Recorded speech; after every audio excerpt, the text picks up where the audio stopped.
Olá, boa tarde. Seja bem-vindo a mais um episódio do Times que Arrebentam. Estamos recebendo aqui a Cauã Santos da Costa, que o conheci na trajetória, de formação técnico em programação, depois formou analista de sistemas e aí está num processo, de aceleração de carreira, mudou para São Paulo e vai compartilhar um pouco dessa trajetória conosco e contar um pouco, das transformações que estão acontecendo no mercado, especialmente a vivência dele em relação ao mundo dos times de desenvolvimento e tecnologia. Seja muito bem-vindo, Cauã. Muito obrigado. Como eu falei, é uma honra, professor, uma honra estar aqui para conversar contigo. Espero que seja um bom papo. Vai ser, com certeza, com certeza. Para a gente começar a nossa conversa, Cauã, eu queria que tu contasse um pouquinho para a gente assim, desse momento que tu está vivendo. Aliás, todos fomos pegos de surpresa com essa questão da pandemia, a mudança do local de trabalho, dos ambientes de escritório para as nossas casas. E eu queria que tu compartilhasse um pouco assim, qual é que foram os principais impactos na tua atuação, no teu dia a dia, como é que está a relação com as equipes, com as quais tu te relaciona, e também com os clientes, é claro. A verdade é que quando aconteceu essa pandemia e o pessoal falou de fazer home office direto, eu fui pego um pouco de surpresa, assim, também, porque eu estava na empresa no dia, e vieram me anunciar, assim, então, tá uma pandemia aí, não faz muito alarde, mas amanhã a gente vai ter que começar a fazer home office direto. Eu fiquei um pouco com medo, para te falar a verdade, porque eu trabalhei já de home office uma outra oportunidade, para uma empresa dos Estados Unidos, que eu tinha te comentado. E a experiência foi legal, de um lado, mas a parte de home office não foi tão interessante, porque eu gosto muito de ter interação com as pessoas, Eu gosto de almoçar junto, eu gosto de tomar um café, conversar sobre tecnologia, eu gosto de conhecer as pessoas, assim, mais, Tanto a parte pessoal quanto a parte profissional, assim. Então, eu fiquei com um pouco de medo de ser algo parecido. E também porque a empresa que eu tinha trabalho para os Estados Unidos tinha uma forma de lidar, de iniciar as pessoas que não me agradava, e até hoje não me agrada, tinha ferramentas de monitoramento do teu trabalho. Então, quanto tempo tu estava na frente do computador, quanto tempo tu ficou codificando e tal. Isso era muito... Eu acho que não era a métrica certa para se usar, porque para mim a métrica certa é a entrega, É tu conseguir entregar as coisas. Então eu estava com um pouco de medo disso, de ter algo muito, muito enrijecido, assim, muito preocupado com o desempenho, de cada um, porque eu imagino que seja uma coisa que os gestores, assim, têm muito medo de perda de desempenho, e tal. Eu estava com um pouco de medo disso, de ser algo muito fechado. Não foi, eu dei sorte não.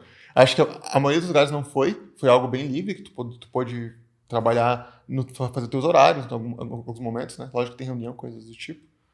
Mas foi muito melhor do que eu esperava para esse lado. O lado de eu gostar muito de almoçar com as pessoas acabou sendo... Acabou-se, não teve mais. Não foi tão bom, mas essa parte foi boa, sim. Eu senti, não sei se tem um termo, mas eu senti um pouco de medo também do pessoal de gestão. Tanto da época quanto da outra empresa que eu saí depois. Senti um pouco de medo, um certo receio de rendimento mesmo, de se a gente ia continuar rendendo a mesma coisa e tal. Eu acho que esse medo foi passando, porque a verdade é que a gente trabalha muito mais no home office do que normalmente. Esse ponto que tu estás trazendo é uma questão que eu percebo muito, muito forte, tá? Tenho conversado com os gestores e existe uma preocupação em ter um controle sobre a atividade remota, Eu acho que estás trazendo aqui, eu acho que é uma oportunidade muito grande para a gente analisar. Que veja bem, Olha só o que tu me disseste, Tu te sente mal, E eu acredito que qualquer pessoa se sentiria. O controle da tarefa em si, É lógico. A gente tem que ter um processo, sem dúvida, Tem que ter uma organização, para que o projeto avance, mas o que importa é o resultado final. E a escolha das métricas eu acho que faz toda a diferença. Então, isso serve tanto para o trabalho remoto quanto para o trabalho normal, no escritório, ou, numa indústria.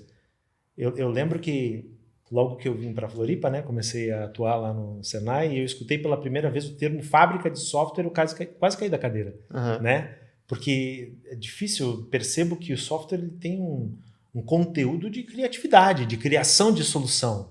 Diferente de uma fábrica naquele modelo máquina, Passo a passo, controle de cada movimento que é feito. E eu acho que isso aflorou em alguns casos, nesse momento de home office.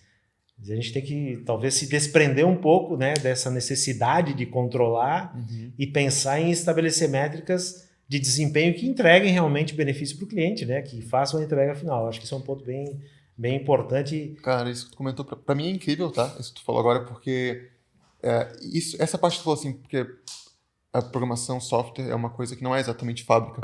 E é o que eu amo, na verdade, na área de TI. Eu amo codificar porque para mim é como tem um quê de arte ali. É um pouco de arte, eu acho. Cada código é um pouco único, apesar de ter framework, ter ali padrões de como desenvolver.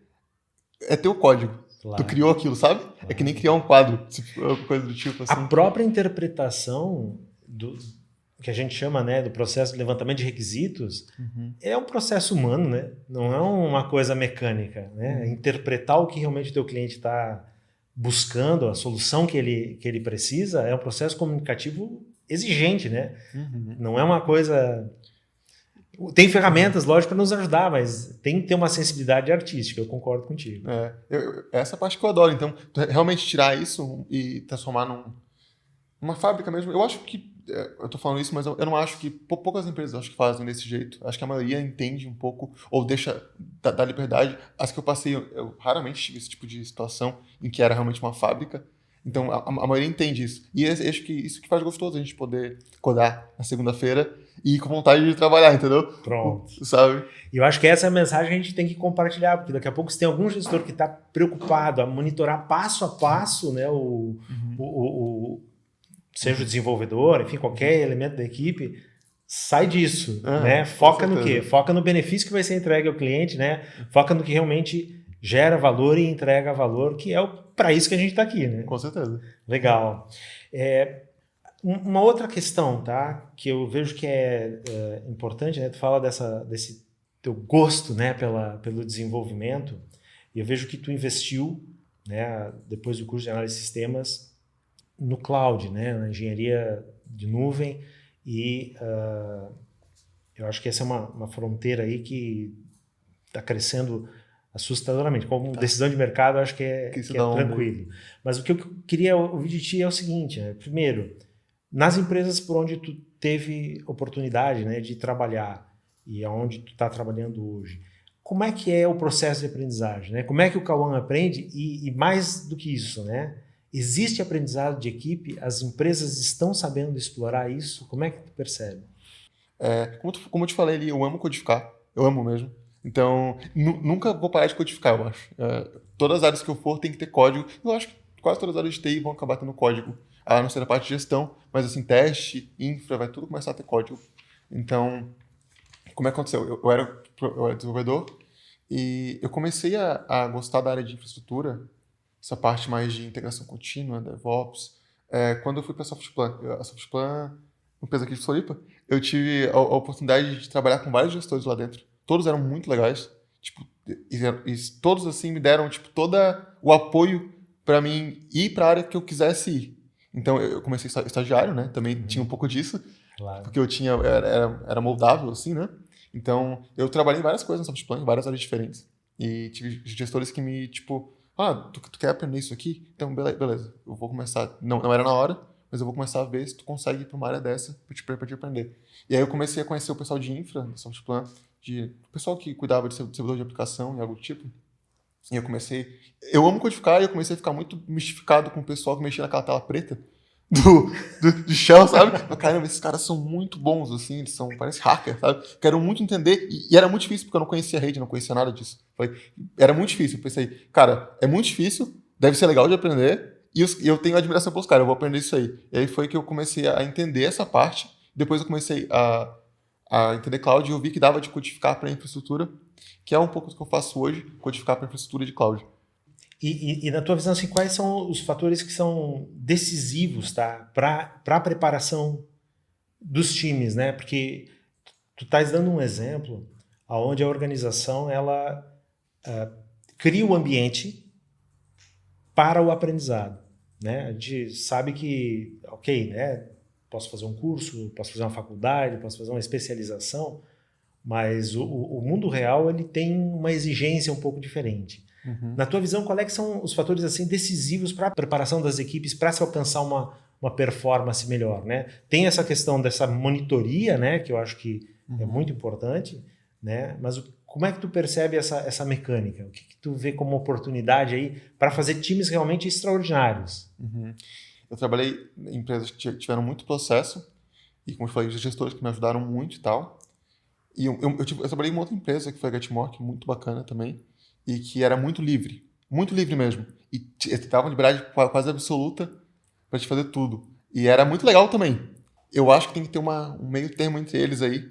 E eu digo isso porque não ter ninguém te cobrando resultado no final também atrapalha um pouco. Até do teu próprio desenvolvimento pessoal. Tu chegar no final do mês e perceber que tu não produziu tanto quanto poderia ter produzido, é um pouco frustrante também, sabe? Pra gente que desenvolve. E também, por outro lado, não dá pra engessar tanto a ponto de tu matar a criatividade do desenvolvedor.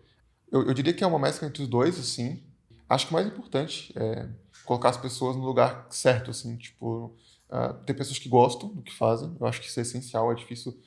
Não tem nenhuma empresa hoje que eu entre ou que eu faça entrevista que eu não pergunte pra eles assim, tá, como é que a equipe de vocês é bacana? O pessoal é empático um com o outro? Tem uma interação legal, assim? O pessoal gosta do que faz? Tipo, realmente gosta? Ou tá lá, tipo, meio assim, morto, meio coisa? Como é que é o clima? De que maneira tu vai ser recebido ali? Exatamente. Isso, e eu acho que não incentivar tanto a parte de competição entre o próprio time. Eu acho que isso atrapalha um pouco. Eu trabalhei em times que competiam muito entre si e tem um clima meio em que tu não confia muito no outro, entendeu? Não tem tanta confiança. Eu acho que tem que ter essa união, na minha opinião, né? Essa união e colocar as pessoas onde elas querem estar, para poder elas amarem o que fazem. Excelente. Eu acho que vamos fazer um backup aqui, porque eu acho que é importante o que tu está trazendo aqui, né? Então, primeiro aspecto, né? Dar oportunidade para aprender e poder errar. Né? Eu vejo que as empresas de tecnologia elas são famosas pela inovação, mas a inovação ela vem da onde? Vem de experimentar, ela não vem de um processo linear, de um processo cartesiano muito racional, ele vem num processo empírico mesmo. Né? Crio hipótese, vou lá, testo, faço, funcionou, golaço. Então, eu vejo que essa oportunidade, né, que as organizações oferecem, primeiro, para você se atrever a fazer algo que ainda não foi feito, para ter segurança de poder errar, é fantástico. É isso que realmente leva a essa inovação que se espera. Vejo que algumas empresas mais maduras, mais tradicionais ou muito grandes têm uma dificuldade de fazer isso, né? Se a gente está falando de uma startup, tem um mindset, uma cabeça diferente. E eu vejo que as grandes organizações hoje estão precisando beber desse elixir, né? De criar um ambiente que permita o erro, que permita a experimentação e que abra espaço para inovar, né? Quer dizer, rapidez na tomada de decisão. O outro aspecto que tu pontuou aqui, que acho que é um básico, né, da minha lista, né, é a questão do estabelecimento de metas, né? Não tem nada mais motivador do que atingir uma meta. Né? Alguns acham que não, é o prêmio em dinheiro, é uma distinção, né, o status. Ok, isso até pode causar, né, alguma comoção, algum resultado, alguma emoção e trazer energia. Mas o ser humano é realizador. Lá no fundo todo mundo gosta de ver um trabalho bem feito. Né? E eu acho que isso que tu colocou de se a coisa é muito solta, né, acaba desmotivando, eu concordo contigo. Ou que o resultado se dilua, né? A gente está numa equipe de 10, 2 ou 3 puxam à frente, realizam e o resto vai só no embalo. Não, também não dá. Né? Acho que cada um tem que prestar a sua contribuição e saber exatamente a medida como está contribuindo. Acho que esses dois pontos da tua fala merecem assim, um destaque, né, para a gente marcar. E outro elemento que tu colocou aqui tem a ver com camaradagem, né? Com compartilhamento das responsabilidades e da confiança, né? Porque a equipe ela tem níveis diferentes, né? É lógico, não está todo mundo no mesmo estágio. Eventualmente vai ter alguém que está mais desenvolvido em uma determinada tecnologia, uma determinada linguagem de programação, ou num determinado processo, ou com conhecimento de um determinado mercado, de um determinado cliente, e vai assumir uma postura diferente, né? E tem a função de ajudar os outros, né? De trazê-los para que realmente a equipe consiga crescer junto e mostrar resultados junto. Acho que algo que tu falou é muito importante aí, é confiança. Confiança tanto entre a equipe, um do outro, assim, entre os pares, quanto confiança da gestão. Esse exemplo que eu te falei da Getmore, ele é muito bom, porque foi uma empresa que eu adorei trabalhar também, tá? Adorei, assim, de verdade, porque foi uma das empresas que eu mais aprendi. E o dono da empresa, o Daniel é um cara no meu coração, assim, adoro ele me deu a oportunidade de fazer o que tu falou. Ele falou assim, cara, tu conhece cloud, né? Conhece parte de infraestrutura, mas tu não tem, tipo, uma experiência de sênior, assim, né? Um cara, tipo... Mas, assim, ó, eu vou te dar a oportunidade de mostrar aqui, sabe? Tipo, e foi, tipo, o lugar que eu mais aprendi, eu acho. Essa parte de cloud, sabe? Porque ele deu a oportunidade e eu acho que eu fiz um bom trabalho para ele também. Então, acho que os dois ganharam no final. Ao mesmo tempo, fez entregas. Pronto, o processo é esse. Porque, caso contrário, não vai haver desenvolvimento, né? Nem do profissional e tampouco da organização, né? Existe aí uma troca, né? Uma simbiose, né? Que os dois avançam, né? O grupo, né? O coletivo avança, a organização avança, obtém resultado e o profissional também. Né? Caso isso não exista... E isso que você está me falando me lembrou de uma outra coisa interessante, né? Que essa questão da confiança, da onde vem, né, a confiança? Confiança é o quê? É um exercício de tu te sentir seguro ao longo do tempo, né? E poder fazer coisas que tu não tem certeza a respeito. Olha o ambiente de negócios, olha a nossa situação de incerteza hoje. Se nós não tivermos isso, o que acontece? Colapso, né? Não vai funcionar. Verdade. Né? E eu vejo muitas organizações hoje sofrendo por causa disso. Né? Que não está preocupada em estruturar, né? Em garantir essa segurança. Né? E daqui a pouco vai se focar em quantas horas de desenvolvimento aquele determinado investir. Cara, isso não garante nada, né? Infelizmente, não é o que vai garantir um resultado extraordinário. Tu pode até estabelecer um padrão e conseguir um determinado padrão, mas inovação verdadeira ou um resultado superior que às vezes só medir o esforço não adianta, né? Tem que medir ali a eficiência, né? Quanto que a pessoa entregou dentro daquele esforço, porque às vezes o esforço é importante também. Mas não só ele, né? Tipo, se fosse, eu quero dizer, tempo trabalhado, sabe?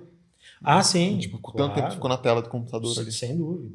Uma das coisas que, assim, é recorrente e tem pesquisas pelo mundo inteiro, né? Existe um descontentamento muito grande das pessoas com o trabalho, né? Não é o teu caso, mas né, minha pergunta é no sentido assim, o que tu tem observado? E por outro lado, as empresas também não avaliam tão bem assim os seus colaboradores. Em algum momento tu te deparou com isso? Né? Tanto na tua experiência quanto de colegas? Ou rolou esse tipo de coisa? Sim. Eu diria que são duas coisas, eu acho. Tem um pouco a ver com a empresa mesmo, né? Como a empresa... Quais são os incentivos daquela empresa, como é que é a cultura dela, tem a ver com isso. E também tem a ver com a pessoa, às vezes, sabe? Eu acho que é normal que isso aconteça, mas as pessoas vão muito na parte de mercado, né? Tipo, onde tem maior mercado, onde que eu vou conseguir ganhar mais, onde que eu vou conseguir ter mais emprego, ter mais chance. TI é uma área que é muito boa, tem muita... Eu tenho sorte, entendeu? Porque eu consegui conciliar as duas coisas. Mas eu acho que gostar do que faz é muito importante também, sabe? Então... Às vezes não é só, tipo, eu conheço bastante gente que trabalha na área de TI que não gosta tanto assim. E tá ali porque, pô, é uma área boa, tu consegue ganhar uma grana ali. Mesmo que eu não gostasse, eu vou estar falando uma coisa agora que é complicada, né? Porque é difícil prever, assim, mas tipo, uma hipótese. Mesmo que eu não gostasse, se tivesse na área de TI, talvez eu estivesse pelo menos estudando pra outra coisa, pra poder mudar de profissão daqui a pouco. Usando um recurso, né? Não se acomodaria aí. Pra trocar. Porque eu acho que é importante gostar do que faz, assim, tipo, eu acho que tu trabalhar ali 5 dias por semana, sem gostar de estar ali e só esperar o final de semana deve ser muito chato. E sabe que as pesquisas apontam que 2/3 das pessoas estão infelizes no trabalho. E esse é um grande problema. E olha só o que tu está me dizendo, né? Tu tem a sorte de gostar daquilo que tu faz, tu escolheu o teu caminho, uma coisa que te dá satisfação. E eu questiono muito isso, tá? O quanto isso é um processo interno, quer dizer, o Acão, ele nasceu gostando de TI, não é verdade. Né? Em algum momento tu aprendeu a gostar disso. E eu acho que esse é um grande... tem muita gente que diz assim, encontre algo que você ama, que você gosta de fazer e você nunca mais precisa trabalhar na vida, vai ser só satisfação e prazer. Não é verdade. Não é verdade. Né? Eu acho que a gente aprende a gostar daquilo que a gente faz. É lógico que... né, se tem algo que te desconforta, sai fora, vai fazer outra coisa, né? Sim. Mas aprender a gostar daquilo que a gente faz, de admirar as pessoas que estão nesse setor, de se desenvolver constantemente, vai nos ajudar nas horas das crises, né? Nas horas ruins. Que vai ter problema todos os dias, né? Problema faz parte, né? Pressão, exigência de resultado faz parte do jogo. Caso contrário, o comodismo é o contrário, aquilo que a gente não quer, né? E aqui a gente está falando de times extraordinários, times que arrebentam, tem que ter gente que dá o sangue mesmo, né? Exatamente. Então a gente tem que pensar nisso. Como é que eu aprendo a gostar disso, né? E em geral as pessoas acham que isso é algo mágico, né? É um esforço interno mesmo, né? De se preparar, de conhecer mais, de experimentar. Assim, ó, você comentou é legal. Acho que duas coisas. A primeira, eu também não quero passar a impressão que, tipo, todos os dias da semana, todo mês... São lindos. Tudo é lindo. Tem dia que tu tá cansado, sabe? Tu não tá afim daquilo ali. É normal. Tem dia que não tá tão alegre assim, tem dia que não tá sorrindo tanto assim. E é normal. Acho que toda profissão deve ter isso, porque tu fazer aquilo durante 10, 15 anos, a mesma coisa, às vezes cansa. Não a mesma coisa, muda, né? Muitas vezes mais. Cansa da profissão, às vezes, é normal. Às vezes tá cansado por outros motivos pessoais também e tal. A segunda coisa é o que tu comentou, que é legal, que é aprender a gostar de algumas coisas. Eu lembro que me falava que programação era muito difícil mesmo. Quase intransponível. E aí, tipo, eu acho que tem um pouco daquele negócio de... É difícil, né, pra pouco, então, tipo, vamos ver se vai, então. Vamos ver. Deve ser pra mim, então, também, sabe? Tipo, tem um pouco desse negócio eu acho, de querer provar que tu consegue, e aí tu começa a gostar, porque quando é tipo tu tirar uma nota boa no colégio, sabe? Tu começa a tirar nota boa e tu começa a gostar de tirar nota boa, porque é difícil e pouca gente faz, sabe? Então tu começa a ter um gosto por aquilo, tipo... Valorização do próprio trabalho, né? Exatamente. Da própria pessoa, né? Exatamente. A autoconfiança. Exatamente. Eu me lembrei do Sísifo, né? Tem a história do Sísifo, que ele rolava a pedra até, foi uma maldição, né? Enfim, que ele tinha que rolar a pedra até em cima do monte, e a pedra rolava, né? E era uma coisa que condenado para a eternidade a repetir aquele processo constantemente. E de alguma forma o trabalho ele tem rotinas, tem coisas que a gente tem que fazer rotineiramente, né? E às vezes acaba aborrecendo, né? Acaba chateando, acaba estressando, acaba cansando. E eu acredito que as equipes, né, os times, tanto a liderança quanto os próprios integrantes, tem que ter essa percepção. Né? Porque nem todo mundo vai estar na vibe, né, 110% todos os dias. Mas um pode ajudar o outro, pelo menos, a atenuar esses momentos mais críticos, né? Para que a média dos dias seja satisfatória e a equipe consiga avançar. Eu acredito que esse é uma das funções da liderança, de quem estrutura o trabalho, né? Quer dizer, tem que ter elementos, tem que ter o dia de, vamos lá no terraço ver a vista, vamos ver as pedras do Itaguaçu, né? Que a gente estava olhando agora há pouco. Por que não? Para quebrar, né, aquela rotina e nos dar energia para prosseguir, né? Estou dando um exemplo muito simples, é claro, né? Mas a gente pode pensar, né? Toda semana tem alguma coisa diferente, né? E tem muitas empresas que estão experimentando instituir, né, programas, técnicas. Isso também não pode ser igual todos os dias, porque o ser humano precisa da novidade, né? Nós somos instigados pela novidade, né? Senão aborrece, né? Então tem que ter esse esforço também. É uma coisa que não é tão complexa, é mais simples do que parece, porque não precisa ser uma coisa extraordinária, pode ser uma coisa simples, né? Pode ser o cappuccino aqui do Jimmy, né? O Jimmy é o cara do cappuccino, então de vez em quando, vamos fazer cappuccino.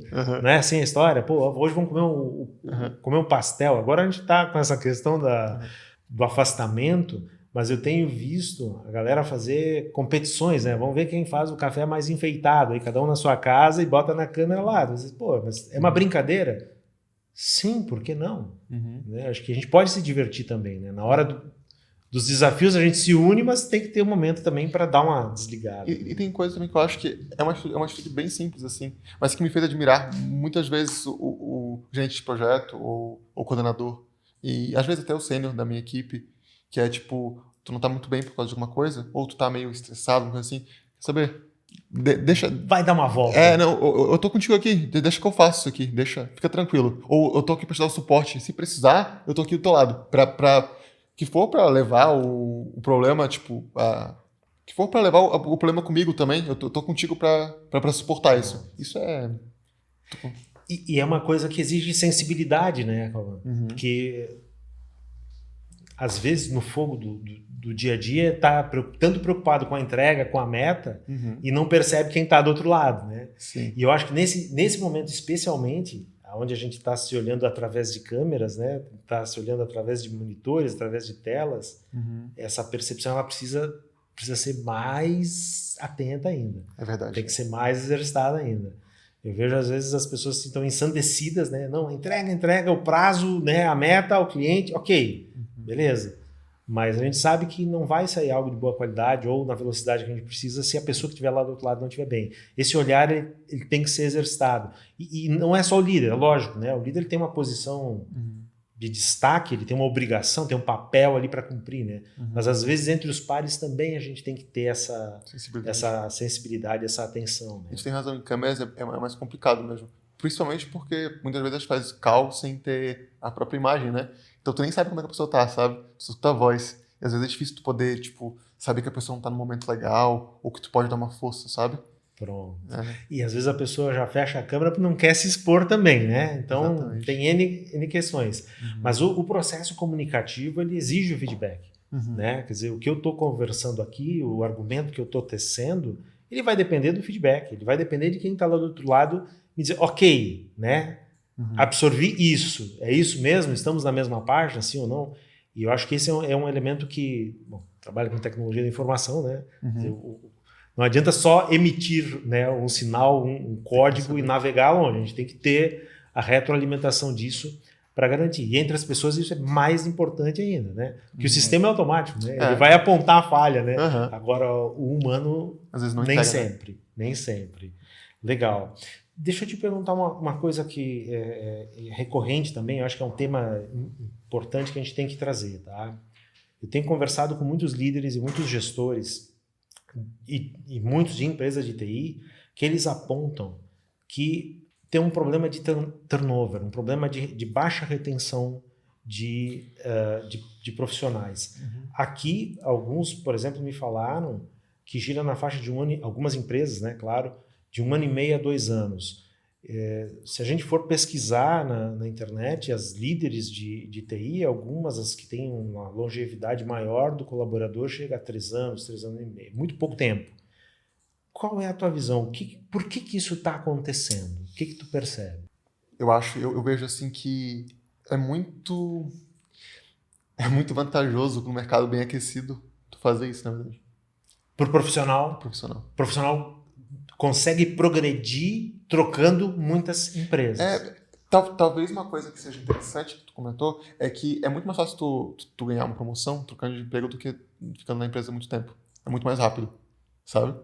Ainda mais no mercado super aquecido. Atenção, gestores, avaliem o quanto custa fazer um processo de contratação de um profissional, trazer alguém qualificado, alguém que já conhece a cultura da empresa, e aí 1 ano e meio depois ele vai embora. Quer dizer, a retenção de conhecimento ela se perde, né? Tem todo um trabalho, né? Um esforço para fazer o onboarding dessa pessoa, aculturá-la, conhecer os sistemas de trabalho, as metodologias.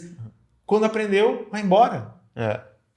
Essa é a verdade nua e crua, assim, mas em contrapartida também, eu, por exemplo, já fiquei em empresas ganhando menos do que eu poderia estar ganhando em outras pela empresa. Por vários motivos, assim, tipo... E isso também, tipo, não é só, às vezes, promoção, salário, ou uma empresa... Lógico, uma empresa com nome, às vezes tu brilha o olho, né? Pô, eu vou pra, sei lá, Google, Amazon, Microsoft, não sei. Vou colocar um crachá da Google. Tipo, meu sonho. Tipo, absurdo, assim, né? Mas, tipo, eu já fiz isso, de dispensar, às vezes, por vários motivos. Um deles é a consideração pela oportunidade que te deram. E isso que acho que comentou no começo, de o cara falar assim, acredito em ti, confio em ti, e vai, mano. Faz isso pra mim. E dá espaço pra crescer. Exatamente. Às vezes nem na parte de grana, assim. Tipo, dá espaço pra crescer profissionalmente mesmo. E, tipo, e confia em ti. Tu sente tão agradecido que tu tem uma relação de carinho por aquele gestor, o dono da empresa, que tu não quer abandonar ele. Tu tem uma sensação de, eu preciso ajudar ele também, eu quero dar uma força para ele. Pelo menos vou ficar aqui mais uns anos para poder compensar o que o cara tá me dando, assim, né? Tem isso, tem também equipe muito boa. Eu trabalhei em equipes que são muito boas, que tu tem uma relação tão boa com as pessoas que tu não tem medo de sair, porque, tu vai ganhar, às vezes, uma grana a mais, mas tu vai ser infeliz, sabe? A equipe não vai te fazer bem. Tem gestores também, tem várias coisas ali que estão juntas, sabe? Mas a verdade é que aumento de salário, aumento de cargo é muito mais fácil trocando de empresa. O assédio é forte. O assédio é forte. Mas olha só na tua fala o que aparece, né? Se a gente pegar a teoria mais aceita da motivação humana, né? Necessidades lá de Maslow. Uhum. O dinheiro ele tá ligado às necessidades mais básicas. Ele tá ligado ao quê? A roupa que tu usa, a comida que tu come, o lugar que tu mora, o carro que tu dirige. É muito bom. Uhum. E ele é motivador até determinado ponto. Agora, se a gente pensar nas necessidades mais altas, que são as necessidades sociais do grupo. Olha o que tu falou. A equipe era tão boa que eu não queria correr o risco de encontrar pessoas que daqui a pouco eu não me ajusto, não tenho identidade, não crio, né? Eu já tenho vínculos aqui que, são fantásticos. Uhum. Outro elemento, né? A questão de se sentir valorizado, né? Quer dizer, de ter o teu potencial reconhecido, a tua pessoa respeitada. Isso está nas necessidades mais altas. Isso tu não compra com dinheiro. Né? Exatamente. E a última, né, no degrau mais alto, usando o Maslow como referência, né? A gente poderia pegar outras teorias, né? É o quê? É a autorrealização. O que é a autorrealização? É você fazer aquilo que você é capaz de fazer. Então, se tu tem esse espaço, se tu tem esse conjunto de elementos ao teu favor, não vai ser 100, 200, 300, 500 reais que vai te tirar dali. Pronto. Né? Lógico, a gente sabe que o mercado aquecido pode trazer propostas indecorosas, às vezes a gente sabe disso. Mas se eu quero, primeiro, construir uma equipe vencedora, eu tenho que pensar nisso. Né? Tem que ter um ambiente onde tem harmonia, tem sentimento de equipe, onde as pessoas são apreciadas, onde são reconhecidas e onde as pessoas podem colocar o seu potencial. Mostrar ele, né? Em resultado, né? Em atividade, em produto, em serviço, né? São três coisas que são altamente mobilizadoras, né? Que bacana. Uma outra questão, tá? Vou pegar o outro lado agora, tá? Vou até citar, tem consultoria especializada em tecnologia, Stefanini, que mostra uma relação entre demissões e contratações, tá? O estudo deles diz assim, né? A gente sempre fala, né? Existe um padrão dizer que as pessoas são contratadas pelas competências técnicas e são demitidas pelas comportamentais. Eles fizeram uma pesquisa comprovando isso. E aí eu disse, preciso perguntar pro Acauã se ele já viu isso acontecer, se já presenciou técnicos bons sendo demitidos por causa de problemas de relacionamento. Olha, eu já presenciei técnicos bons. Eu já vi coisas até... Eu já vi muita gente não demitir pelo técnico. O cara, às vezes, não é muito bom tecnicamente, sabe? Tu mesmo assim, tu querer. Porque eu já tive que demitir pessoas, que eu segurei até o último momento. Segurei, assim, o cara não é bom tecnicamente, mas beleza, a gente vai fazer ele ficar bom tecnicamente. Vamos trabalhar ele, vamos desenvolvê-lo para que ele... Exatamente, só que às vezes, eu tive que demitir pela outra situação. Às vezes não era bom e também não queria... não é que eu não queria aprender. Não tava meio assim, entendeu? Desleixado. Não tava ligando muito pra empresa, nem pra equipe que tava com ele, sabe? E aí acaba acontecendo isso, eu acho. Mas eu acho que, é bem o que tu falou, eu acho difícil a demissão técnica. Na real, eu acho difícil, né? Tendo em vista o que eu passei, assim, né? Não sei como é que é em todos os lugares e tal. Mas eu acho difícil a demissão técnica, pelo menos sem ter a comportamental junto, sabe? É raro. É raro. Só se o cara, cara, ele foi contratado pra ser, o seniorzão, o melhor da empresa e o cara era júnior, sei lá, uma coisa assim, entendeu? Muito discrepante que eu acho difícil passar na entrevista. No processo de seleção. Se o cara entra, normalmente ele tem a competência técnica e acho difícil ser demitido pela competência técnica de verdade. Só, empresa falindo, coisa desse gênero, sabe? E esse é justamente o que eu queria escutar de ti, é essa percepção, porque qual é que deveria ser o foco na hora de tu trazer alguém para a equipe, né? O que realmente eu preciso me preocupar para que eu forme um time fantástico, né? O time dos sonhos. Sim. Eu tenho que pensar nas atitudes, né? Tem que pensar naquilo que ele traz como valor, na identificação dele com a cultura, se ele vai conseguir se integrar ou não. Que tecnicamente a gente tem como ajudar, né? Sim. Quer dizer, tem como dar capacitação, tem como ajudar, né, para que ele se desenvolva tecnicamente. Agora, comprometimento, honestidade, aqueles valores, né, habilidade de comunicação, por exemplo, tem que vir já com um certo preparo. Dá para a gente desenvolver os chamados soft skills? Dá, né? Mas ele já tem que vir com isso um pouco mais forte, né? Empatia, né? A capacidade de relacionamento, de comunicação são muito importantes. Isso que tu falou, assim, acontece, eu já ouvi muito isso, de entrar, às vezes, alguém muito bom tecnicamente, mas ele estragar o time. Por ser muito bom, às vezes. O cara é tão bom que ele se sente melhor que todo mundo. E aí ele estraga o time. Cria um conflito. Ele deixa o time pra baixo e o time não... Aí o time inteiro perde rendimento, entendeu? Porque ele não vai conseguir produzir pelo time inteiro. Então ele acaba não compensando, sabe, às vezes. Mas essa me parece, Acalão, que é uma falta de maturidade, né? Porque se realmente ele é muito bom tecnicamente, ele tem que se colocar a serviço dos outros. Quer dizer, de que maneira eu posso colocar isso para que os outros também se desenvolvam e cheguem junto comigo, né? Que eles consigam me acompanhar, né? Porque essa é uma das... Em geral, tá? As melhores equipes não são feitas só de ases, né? Dos melhores do mundo. Não, é uma equipe que fecha em torno de um objetivo, de um propósito, compartilha o propósito e cresce junto, né? E a gente vê no esporte, vê nas organizações, né? É exatamente a mesma... Eu não gosto de futebol, mas se a gente falar aqui, a gente já teve times de sonhos que fez vergonha, né? Então, é um belo exemplo. Não adianta ser os melhores do mundo. Tem que jogar junto, né? Eu tive um time, cara, uma vez, que acho que foi vendido como consultoria para um banco e tal, e acho que foi vendido como sênior e tal, coisa. E o time não era inteiro, né? Sênior. E o time eram 5 pessoas. Tinha 3 júnior, um pleno e um sênior, no caso eu. E achei uma interação tão boa, era tão leve a equipe inteira, tipo, o pessoal era tão gente boa mesmo, que a empresa que contratou a gente perguntava, cara, vocês são... Achava que o time inteiro era sênior, sabe? De tanto que a gente conseguia, tipo, a interação era tão gostosa que fluía, assim, fluía. E entregava. Entregava. Pronto. Mas é isso que eu tô falando. Né? Não adianta tu ter, né? Imagine, né? Um time... não vou falar nome de jogador, vou ficar quietinho aqui, né? Mas dá para imaginar, né? Pô, até o Cristiano Ronaldo tem que ter um meia que lança a bola na cara do gol para ele fazer gol, né? Essa que é usando a metáfora, né, do esporte, né?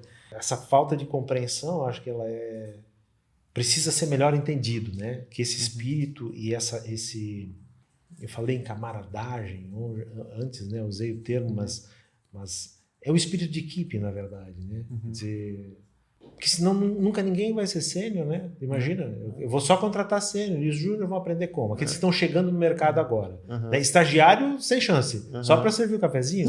Não é isso, né? O espírito não é esse. O espírito é crescer juntos, né? Deixa eu te perguntar uma coisa. Eu vejo que a gente está... Me parece, na minha leitura, tá? Que a gente está vivendo um momento de virada, um momento de mudança bastante intenso. E é no mundo inteiro. Né? Eu vejo que as empresas estão, pelo menos, sendo instigadas a se transformar, a mudar a maneira como elas formam os times, como elas organizam o trabalho, como elas reconhecem o trabalho, como elas interagem com o mercado. O que tu percebe assim, desse momento? Tu está enxergando essa mudança de fato? Tu te sente no meio dessa transformação? Eu acho que a capacidade de se movimentar, assim, que a gente estava conversando até antes também, a capacidade de se movimentar, assim, de evoluir é muito importante, eu acho. Eu acho que a capacidade de se movimentar é essencial, tipo, de se mover muito lento, no sentido de abraçar novas tecnologias, abraçar o mundo de cloud, por exemplo, acaba te trazendo vários prejuízos em relação a quem já nasce nesse mundo, já nasce com esse espírito, já tá e se move mais rápido também. Também acho que tu ter essa capacidade de se movimentar rápido e tu ter conseguir usar o que tem de melhor já atrai pessoas que estão querendo também já esse caminho, entendeu? Tu não atrai pessoas que não estão já talvez estagnadas, coisas assim, não estão muito afim de aprender coisas novas. Então, tu atrai as pessoas que estão naquele espírito e ao mesmo tempo tu se move com muita velocidade. Tá, mas ao mesmo tempo, olha só o que está acontecendo, né? A gente vê as corporações tendo a convivência de pessoas de diferentes faixas etárias. Às vezes tu pega 4, 5 gerações ao redor de uma mesa de reuniões, né? E as visões de mundo são muito diferentes. O que eu queria apontar não é nem a idade, é mais a vontade de estar mais atualizado, sabe? Entendi. Tipo, eu conheço muita gente que é mais velha que eu e tá ali, ó, sabe? Tipo, quer aprender coisa nova, o cara que tem gosto por aquilo, sabe? Quer usar o que tem de melhor, às vezes nem o que tem de melhor, mas o que tem de mais novo, porque tá curioso pra usar aquilo, sabe? Então, acho que é mais nesse ponto de... Muito mais a questão do mindset mesmo, da programação mental em relação ao processo de mudança. Uhum. Eu percebo assim que tem muitas organizações e não são só as grandes, né? As grandes a gente vê com mais intensidade, mas que estão apegadas em modelos que estão sucumbindo, né? Quer dizer, a própria questão, a gente falou do modelo de linha de comando, né? Controle. Quer dizer, a gente está vivendo um momento onde a agilidade exige que a decisão seja tomada cada vez mais próxima do cliente. E aí, aquela pessoa que está lá na ponta, não importa o nível hierárquico, não importa o nível de formação, ela tem que estar preparada para dar resposta. Né? Ela não pode ficar esperando que venha a orientação de cima. O cliente quer a resposta e a resposta tem que ser no ato. Né? Então, essa velocidade, eu acho que cada vez mais vai exigir isso. Eu vejo que as organizações estão tendo que se preparar. Quer dizer, não importa, é o atendente que está atendendo lá no balcão, né? Que está servindo lá no balcão, ele tem que estar muito bem preparado no sentido de saber quais são as diretrizes básicas. Talvez ele não saiba no detalhe, né? Mas ele tem que ter preparo para dar a resposta e entregar a solução. Né? Se eu puder dar uma dica para os nossos gestores que estão assistindo... Opa, por favor. Acho que criar um ambiente em que vai atrair as pessoas... a parte de tecnologia, tá? Criar um ambiente em que tu vai querer atrair pessoas muito boas, que gostam daquilo, ajuda muito. Eu vejo várias empresas que às vezes não são tão grandes quanto outras. Tipo, principalmente em São Paulo tem algumas ali que as pessoas querem ir pra lá, sabe? E até onde eu sei não é por salário, é por querem ir pra lá, porque, tipo...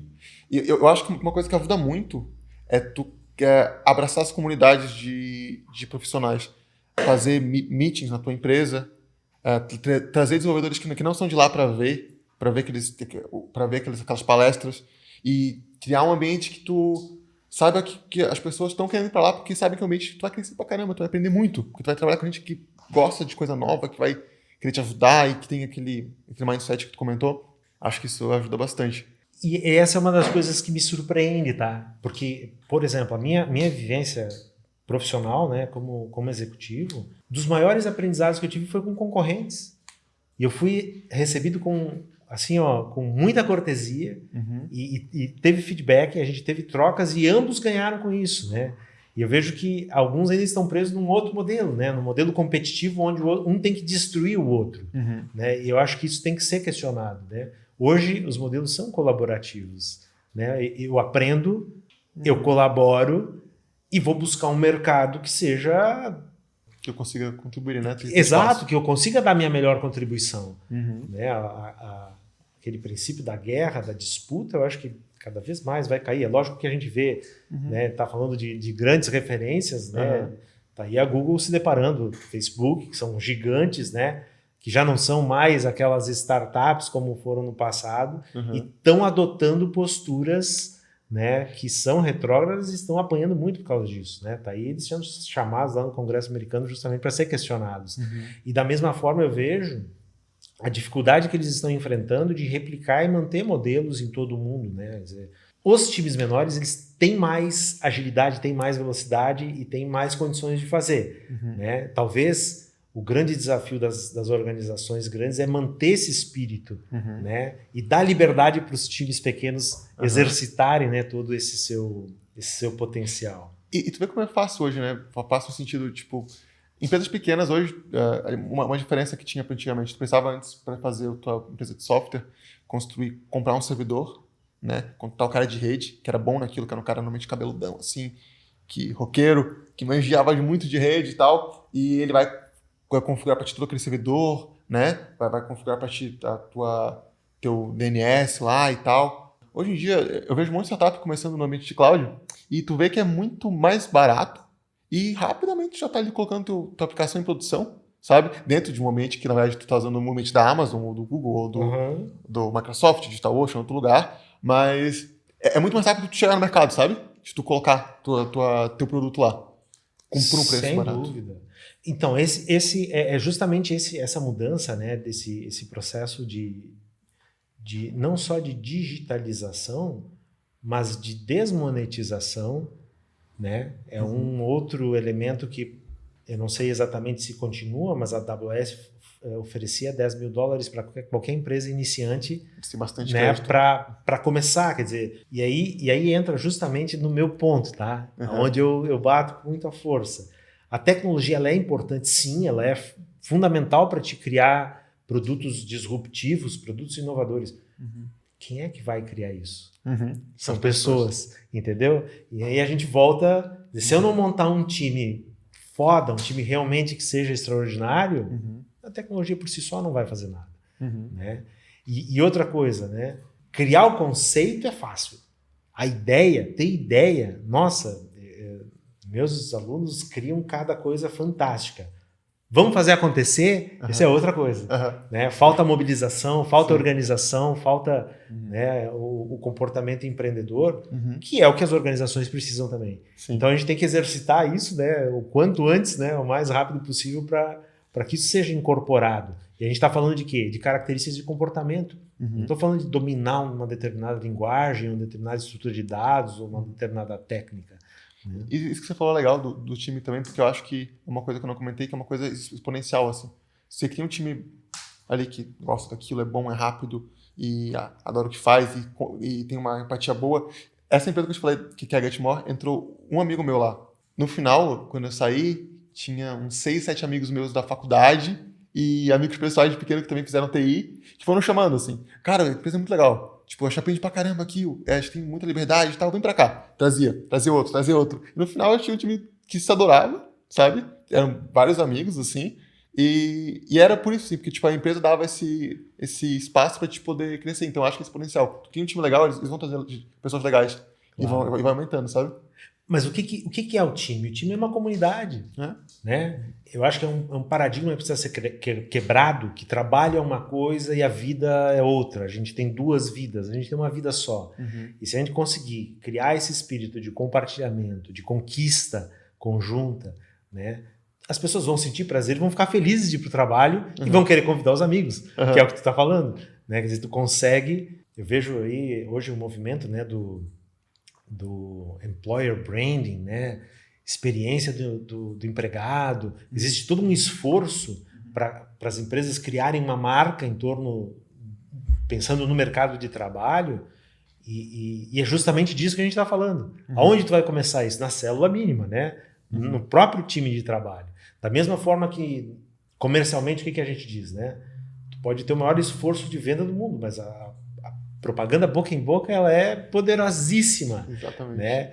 Então, da mesma forma que tu está trazendo um case aqui, não, pô, é legal de trabalhar lá, vamos para lá, pô, vem comigo, né? E tu só vai trazer gente boa, porque tu não vai querer alguém que não se adeque àquela cultura, né? Aquele clima, é o que realmente funciona. A Cauã, deixa eu te pedir uma coisa, né? Tu foi meu aluno e eu tenho, né, esse esforço de trabalhar desenvolvimento de novos líderes, pensando sempre, né, em desenvolver gestores de equipe que consigam, né, desempenhar um papel diferenciado nas organizações e que transformem as organizações. Lógico, né, a questão de estar engajado em olhar para os outros, olhar para as outras pessoas, para os seus colegas, para os seus pares e desenvolvê-los. Esse é o grande espírito da coisa. Tu te sente nessa vibe de se transformar num gestor de equipes? Boa pergunta. A princípio, não. Vou ser bem sincero, tá? A princípio, não. Eu já fui líder de várias equipes. Líder técnico, né? Eu gosto muito do que eu faço na parte técnica. Eu realmente gosto muito daquilo. Seria muito difícil eu parar de fazer o que eu faço, sabe? De botar a mão na massa, não digo assim, codificar mesmo. Talvez a parte de gestão pura eu acho que não, acho muito difícil. A parte de líder técnico e de arquiteto e de alguém que tem uma referência técnica ali, mas que está presente na parte técnica ainda sim. Aí sim. Mas gestão pura, coordenação de equipe, acho muito difícil. Acho muito difícil. E a tua visão em relação ao time em si mudou? Mudou ao longo do tempo, sim. Teve várias mudanças, assim. Acho que tem muito a ver com as equipes que tu trabalhou, sabe? Eu aprendi com muita gente, então... Eu já trabalhei em equipes que eram competitivas, como eu te falei, entre si. Vi que não gostava daquilo. Uhum. Já trabalhei com equipes em que o gestor era muito, muito bacana. Já falei que trabalhei com outros que não era tanto assim. Mas também tudo bem, não. Eu nunca trabalhei com gestor também ruim, assim. Sempre foi mais ou menos. Já teve mais ou menos, mas normalmente é muito bom. Na verdade, é um processo incremental, né? Uhum. A gente estuda conceitos, a gente faz dinâmicas, mas só no momento, na coisa real, é que esse aprendizado vai se consolidar, né? Por mais que a gente possa simular, né, através de dinâmicas de grupo, através de situações problema, realmente é quando engajou no projeto, começa a aparecer os problemas, aí é que esse aprendizado vai se consolidar, né? Eu acho que empatia é uma boa palavra para uma equipe que vai ter um sucesso grande. Empatia entre a equipe. Gestão também, e também com a equipe, com o gestor, entre ele e também entre a equipe. Acho que empatia é essencial, assim. Sim, isso é muito difícil. Tu tem uma equipe que se ajuda mesmo, sabe? Que tá ali um lado do outro. Eu acho pra mim que é o ponto ali que, sabe, deixa muito gostoso trabalhar junto. Sem dúvida. A capacidade de olhar para o outro e se colocar, né, na situação dele é fundamental. Uhum. E a questão do desejo de colaborar, né? Que é verdade. Se tu pensar em competir, sempre vai colocar... Né, tem que ter ambição, sim, né? Sim. Mas a ambição sadia, né? Exatamente. Mas o desejo de colaborar supera. Porque sempre o resultado que tu vai produzir em equipe, ele vai ser superior ao individual. Né? Tu não vai conseguir dar conta de tudo, né? O tempo todo. Né? Tu vai precisar dos outros o tempo todo. Então, esse é o grande... E é muito legal também tu ver, tipo, na tua equipe, tu poder ajudar alguém e ver a pessoa colher o fruto daquela ajuda que tu deu, daquela dica que tu deu, aquela ajuda técnica que tu deu. É muito legal tu ver que ela cresceu com aquilo, sabe? E te agradeceu e tipo, pô, que massa que tu me ajudou. Pô, que legal que tu tá aqui comigo, sabe? É muito bom. Esse é um dos, talvez, né, seria uma escala do que é realmente desenvolvimento humano. Né? É o ponto onde o teu ego deixa espaço para que tu possa colaborar com o outro e que tu torça para que ele fique melhor do que você mesmo. Né? Esse é eu penso que esse seria, né? Eu vim para a docência, por exemplo, pensando em me completar, olhando outros se desenvolverem. Né? De preferência que me superem para que eu possa aprender alguma coisa junto. Né? Esse é o passo. Né? Exatamente. Crescer juntos, né? Exatamente. Estamos chegando no final da nossa conversa. Pergunto, né, uma mensagem final aí para a nossa audiência a respeito aí da tua visão sobre times de trabalho, sobre equipes de alto desempenho. Uma mensagem final. Para a equipe em si, para os membros do time, para o pessoal que trabalha, que está, tipo, todo mundo trabalha, o pessoal que está ali junto da equipe, né, não só a gestão, de ter empatia, acho que é essencial. Para a gestão também, para todos eles, na verdade, e para a empresa, eu diria criar esse ambiente em que as pessoas vão querer ir para a tua empresa, não pelo salário, mas pelo espírito da empresa, pela tecnologia que está na pista da onda, que está ali, pelo clima que a empresa cria para te poder, quando tu for empreender, ou crescer, ou aprender coisa nova, ou trazer um negócio novo. Isso é importante demais. Acho que qualquer empresa que cria esse tipo de clima, fazendo meets, como te falei, fazendo outros tipos de evento, trazendo o pessoal para poder aprender mais ali, acho difícil dar errado. Excelente. Ótimo. Exatamente. Eu acho que esse é o princípio de ser humano, né? A gente quer fazer mais, a gente quer fazer melhor. Inovação faz parte da nossa natureza. Eu penso nisso, né? Criar valor um para os outros, comerciar, trocar, colaborar, faz parte de quem nós somos. Concordo. E se as organizações realmente conseguirem, né, montar esse esquema, o que vai ser? Vai ser times que arrebentam. Esse é o nosso, o nosso desejo. Muito obrigado, muitíssimo obrigado pela tua vinda, né? E, nossa, seja sempre bem-vindo. Quando vier a Florianópolis, por favor, venha conversar com a gente. Agradeço muito pelo convite, né? de verdade. Espero que o nosso papo também acrescente, né, para as pessoas que estão ouvindo. E fica o convite para nos acompanhar nas redes sociais, né? Sigam lá, Times que Arrebentam. Nós estamos no YouTube, estamos no Facebook, estamos no LinkedIn, estamos no Twitter, podcasts no Deezer e no Spotify. Enfim, @Times que Arrebentam. Bora arrebentar!